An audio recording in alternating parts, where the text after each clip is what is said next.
자, 이번에는 내용을 바꿔서 이 얘기 한번 짚어볼게요. 백신 접종자의 해외 단체 여행이 허용이 됐습니다. 김부겸 총리가 백신 접종 완료자에 한해서 7월부터 해외 단체 여행을 허용하겠다라고 밝혔는데 이 부분은 젊은 층에게 굉장히 솔깃한 얘기거리거든요. 네, 그렇습니다. 그러니까 두 가지를 염두에 둔 것으로 보입니다. 하나는 백신 접종 혜택의 하나로서 특히 젊은 층, 해외여행 수요가 있는 젊은 층에 대한 백신 접종 혜택의 하나로서 이 해외여행을 좀 허용을 하겠다라고 발표를 한 것으로 보이고요. 다른 하나는 여행 산업에 약간의 그런 좀 약간 그 활력을 좀 불어넣을 수 있을지 않을까라는 두 가지 요구 때문에 이 해외 단체 여행을 이제 허용하기로 한 것인데요. 일단 전면적으로 허용이 되는 것은 아니고 방역 상황이 상대적으로 좋을 뿐만 아니라 우리나라와 원활한 협조가 되는 나라들 가운데서 관광 수요가 있는 나라들, 그래서 일단은 싱가포르와 대만이 지금 두 개가 되었고 조만간 뭐 사이판이라던가 괌 같은 것도 아마 정부와 협의를 해서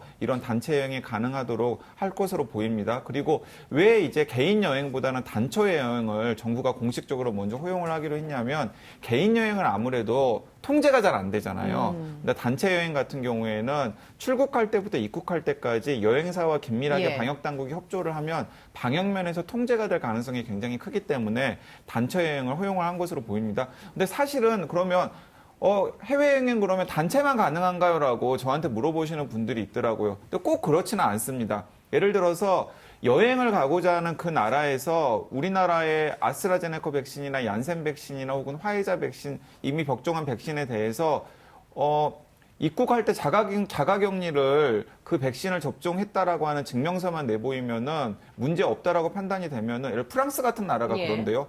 프랑스 같은 나라는 지금 우리나라가 방역 상황이 굉장히 좋은 나라로 분류가 되어 있기 때문에 입국할 때 자가격리를 굳이 하지 않아도 되거든요. 근데 그런 나라들 같은 경우는 갔다 온 다음에 백신을 접종하신 분들에 대해서 우리나라에서만 자가격리를 하지 않고 PCR 검사만 하겠다라고 하면은 그런 곳은 개인 여행이 가능한 국가가 되는 거죠. 근데 지금 정부에서 단체 여행으로 하는 것은 어쨌든 간에 양국 간에 협의가 되어가지고 백신 여권의 형태로 원활하게 여행이 입국부터 출국까지 다 되는 곳을 지금 발표를 한 것으로 보입니다. 예, 알겠습니다. 그러니까 출국 전에는 예방접종을 꼭 하고 증명서가 나온 상태, 그리고 3일 이내, 출발 3일 이내 코로나 검사를 해서 음성 확인이 나오면 여행을 갈 수 있고, 그리고 나서 여행을 끝난 후에 우리나라에 도착했을 때 예방접종 확인서, 그리고 다시 코로나 검사를 해서 음성 확인이 나오면 그 뒤에 붙는 자가격리를 하지 않아도 된다라는 내용이 이제 나온 거죠.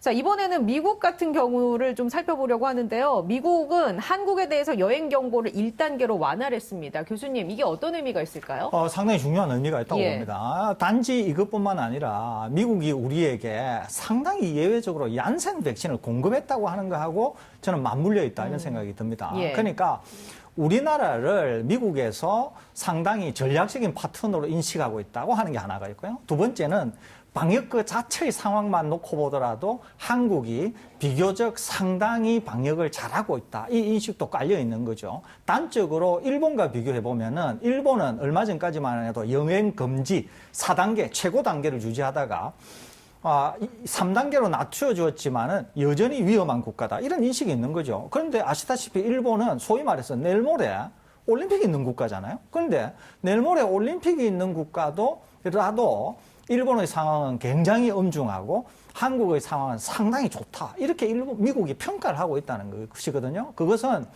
한미 간에 상당히 좋은 그런 어떤 공조적인 관계. 또 하나는 실제적으로도 방역이 기대 이상으로 잘 이루어지고 있다. 이렇게 두 가지 점으로 요약할 수 있지 않을까 생각이 됩니다. 그 보도가 왜 이런 부분에서는 긍정적으로 또 이렇게 많은 양이 나오지 않는지 모르겠어요. 네, 맞습니다. 그러니까 우리나라 방역 상황이 상대적으로 그러니까 아까도 말씀드렸지만은 뭐 잘한 부분은 잘했다라고 인정을 하고 또 부족한 부분이나 방향이 좀 잘못된 부분은 방향이 잘못된 부분을 인정하는 식으로 가야 되는데 이제 그런 부분들이 지금 한국 언론이 가장 지금 놓치고 있는 부분이 아닌가 하는 상황이 들고요. 결국에는 그게 자승자박의 형태로 언론에게 돌아오거든요. 몇 차례 언급을 해드렸습니다만은. 알겠습니다.